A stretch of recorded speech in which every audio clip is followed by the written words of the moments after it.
les langues comme un signe pour les non-croyants. Donc ça, on retrouve aussi dans 1 Corinthiens 14 au verset 22. Donc c'est dit que c'est un signe pour les non-croyants quand des gens parlent en langue, ça peut vraiment leur parler.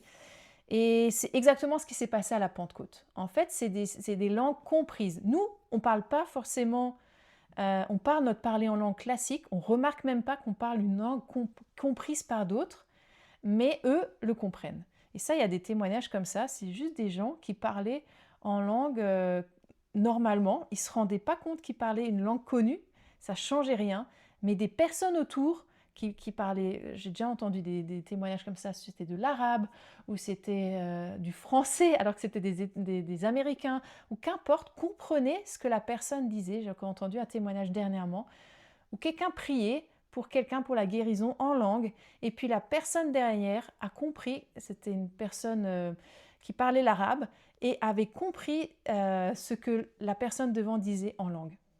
La personne ne s'est pas rendue compte qu'elle parlait en arabe, mais elle a été comprise par la personne derrière, et ça l'a vraiment frappée parce que ce qui a été dit, c'est des paroles qui glorifiaient Dieu. C'est toujours des paroles qui parlent de Dieu quand on parle en langue. Et donc ça a vraiment touché cette parole, cette personne. C'était, bah oui, comme un signe miraculeux pour cette personne.